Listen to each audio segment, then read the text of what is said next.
In every home, there are places where memories are stored, where the past lingers just out of sight. But sometimes, those places hold more than just memories. They hold secrets, secrets that were never meant to be uncovered. As Emily, a woman in her late 20s, explored her grandmother's house, a strange sense of familiarity washed over her, as though she had been here before, yet there was something different, something she couldn't quite place. A locked door at the end of a dimly lit hallway. Emily stops in front of it, her hand hovering over the doorknob, but she hesitates. That door, she didn't remember it. Why was it locked? She tries various keys from a large rusty keyring. None of them work. She frowns, puzzled, and moves on. Later that evening, Emily searches through old boxes in the attic. The attic is cluttered with forgotten items, trunks, clothing, and stacks of letters. She pulls out a small, ornate box and opens it to find a single old-fashioned key inside. A key. But to what? She asks herself. A little while later, she finds herself in front of the locked door again, holding the key. She takes a deep breath and inserts it into the lock. It clicks open. The door creaks as it slowly opens, revealing a dark, dusty room that hasn't been touched in decades.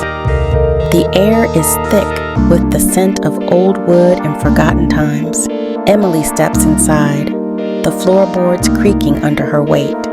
The room is filled with old furniture covered in white sheets, a large, cracked mirror, and a single wooden chest in the corner. The room felt different. It was as if it had been waiting for her, untouched by time, hidden away from the world. Emily walks to the chest, her curiosity piqued. She hesitates, then opens it to find old diaries, photographs, and letters, all belonging to her grandmother. As she sifts through them, one diary catches her eye. It's worn, the pages yellowed with age, but there's something unsettling about it. Emily begins reading, her eyes widening as she flips through the pages. Her grandmother had written of strange noises, shadows that moved on their own, and a presence that haunted the room. The entries grew darker, describing how she had locked something away, something that should never be found. Suddenly, the room grows colder. The shadows lengthen, and a low, unsettling hum fills the air.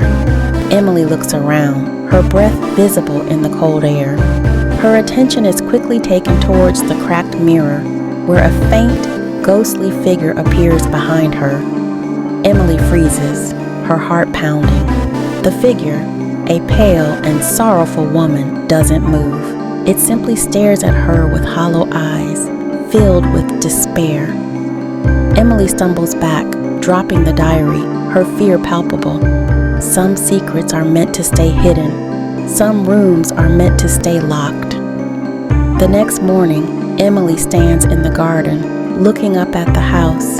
The room's window is dark and lifeless, as if it's never been opened. Emily holds the key tightly in her hand, her expression resolute. She walks back into the house, her footsteps echoing through the silent halls. Without hesitation, she marches back to the forgotten room. Emily places the key on the chest, her eyes locked on the reflection in the mirror. Then, with a sudden motion, Emily pulls the white sheets off the furniture, revealing the room as it once was, elegant, warm, and full of life. She opens the window, letting in the sunlight that chases away the darkness. The cold air dissipates, replaced by warmth. Emily knew she couldn't change the past, but she could choose not to be haunted by it. Some secrets may never be understood, but they don't have to define us. As the room is bathed in light, the mirror shows only Emily, strong and determined. She smiles faintly, a sense of peace washing over her.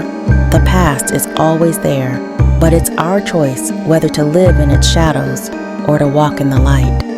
And so, the house remained, no longer a keeper of forgotten memories, but a place of new beginnings. Or did it?